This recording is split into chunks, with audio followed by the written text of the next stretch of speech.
Po' Boy Special here. We're headed to Scotty's Gunworks for a new and exciting series of kind of unique, rare, and different items that only he can explain. Coming right up.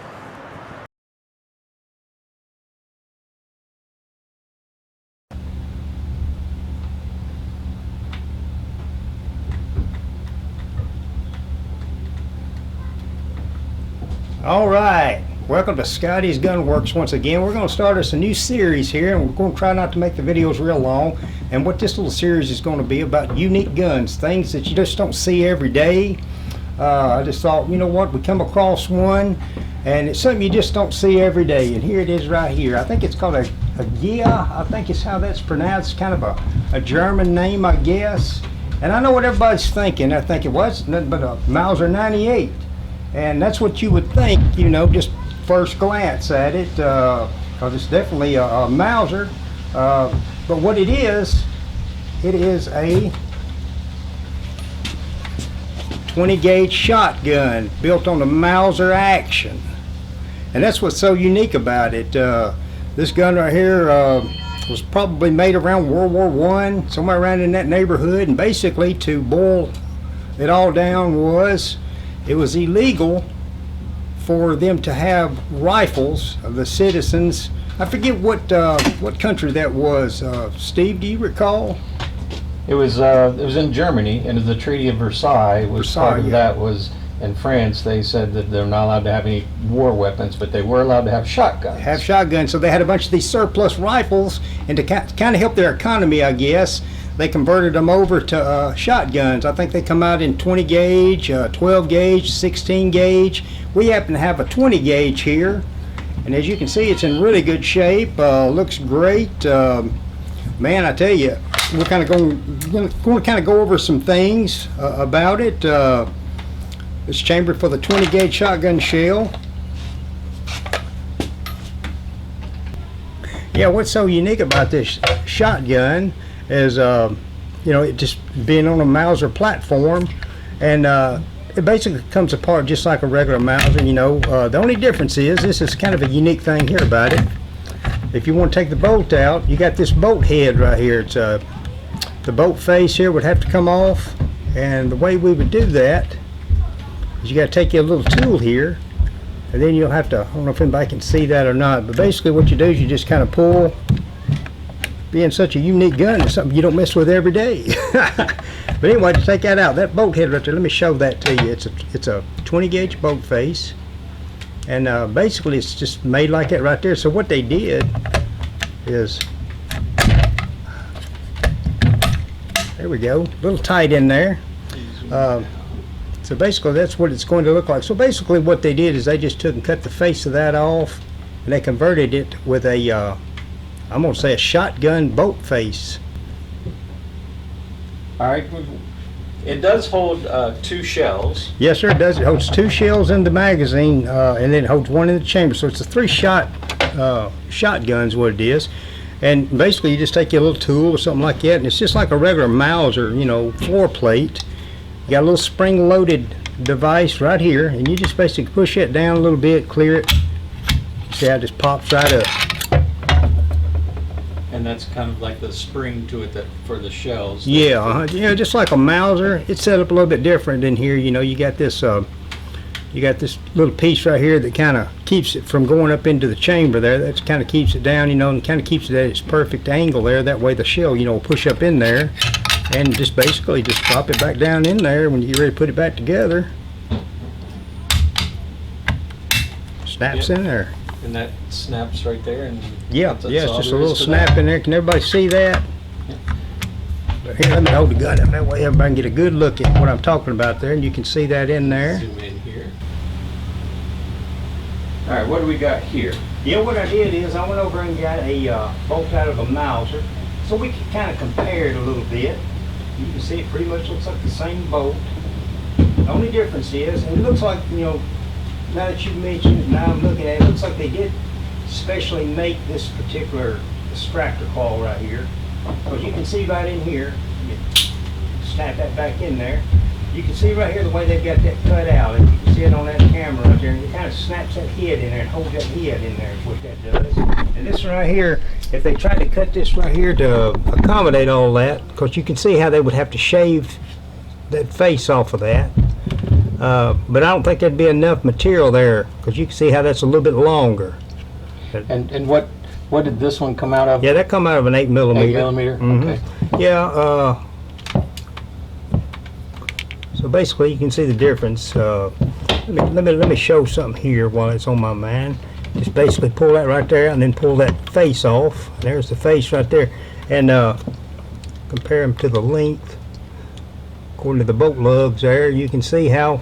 Not a whole lot of difference, yeah, really. they probably cut maybe close to 1/8 of an inch of that face off from what it looks like.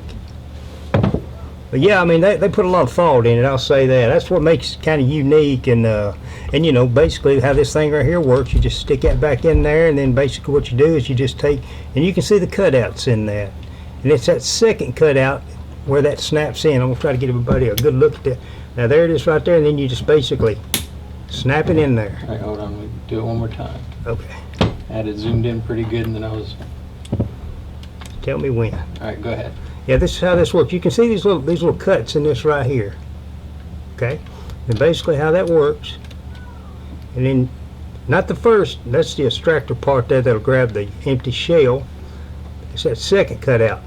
It just snaps in there, and that's what's going to hold that face on. And a regular Mauser bolt does not have that. No, it wouldn't have it on there. Like I said, they had to shave that down or take a little bit of this right here off, you know, to accommodate this piece right here. So that was specially engineered for that. I believe it was. In my opinion, from the research I did, it was basically engineered to, you know, accommodate this piece right here. And another thing you'd want to keep an eye on if you ever have one of these rifles is when you're shooting it.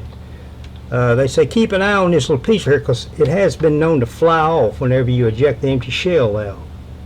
So you definitely don't want to lose that piece, because obviously if you lose that, then you're down for the count. But pretty much worthless then. Yeah, basically, yeah. But yeah, you just basically take and I might be able to show you a little bit better here. But while it's in the gun, you'll have to have a little tool like I showed you earlier, and just basically pry that out where that right there come out. Just basically pry that little hand there open a little bit. And of course, to put the bolt back in the gun, we'll go over here in a second, and I'll put it back in there, showing you why you'd have to have this right here off before you can stick the bolt in there. Well, basically, I'll explain it, because this right here is too big to go through there. Right. You know, kind of thing. So. And that you don't have that problem with a regular. Yeah, with a regular. Yeah, with a regular one. The whole thing slides in. Right. You can see the difference basically, how much fatter that is on the end there. See that? Maybe zoom in on that. Yep, that's a big difference. Yeah, just imagine that being shaved off close to 1/8 of an inch. You know, of course, when you do that, that hole's gonna be there. Right. Now, you know, they might have custom built these bows, but I can't imagine them doing that about around World War I. You know, especially if you got a surplus of these rifles. You know, then they've made a law you can't have no rifle. Right. But you could have shotguns, so. That's the best they be could my do. guess, yeah, that's what they did to kind of help with their economy, you know, the way I understood it. So they're very similar, but because of that, very different. Yeah, that's what makes it different. That's what makes it shoot the shotgun shell, you know, the way they converted that. And yeah, you know, after sitting here talking and thinking about that barrel there, I would think that they would probably have to special make that barrel, you know, because it'd be kind of hard. I don't know, they may have the toolings to do it. I guess they had lathes and stuff, obviously. I guess you could get a barrel that was, well, if you tried to bore an 8mm barrel out, I think it'd just be too thin. So they would have probably had to make special barrels. That's just my guess. If anybody else, somebody else might know the answer to that, they can kind of drop in a comment or something. But yeah, from the information I got, that's the reason why they did that, because it was illegal to have rifles. Yep. All right. Yeah, you know, as usual, none of these videos are rehearsed. But anyway, what I wanted to do here, you know, while it's fresh on my mind, is this little thing right here. It's got to go up into a groove. You can't just drop that in there, but I don't know, can y'all see that groove? Yep. Okay, well anyway, that little end right there, it'll have to go in that little groove there. Make sure it goes in that groove. Then you drop that in there, And then the front piece will go in first, and then it snaps in there like that. And here's what you'll get. You know, you'll know if it ain't in the groove because this piece right here won't go down. Can you see up in there? Yep. So basically that's how that would work. And let's go ahead and show them how to put this bolt in here again. We might have did it earlier, but it just basically makes sure the extractor claw is even with the locking lugs. Pull this little piece right here out, and you got to kind of force it a little tight because of the way that thing kind of bows out. And then you just take this little head right here, and it just basically just like we showed you a while ago on the bench, just got to pull out a little bit, because if it's in too close like that right there and you go to push it, it won't go in because it's resting up against inside the receiver.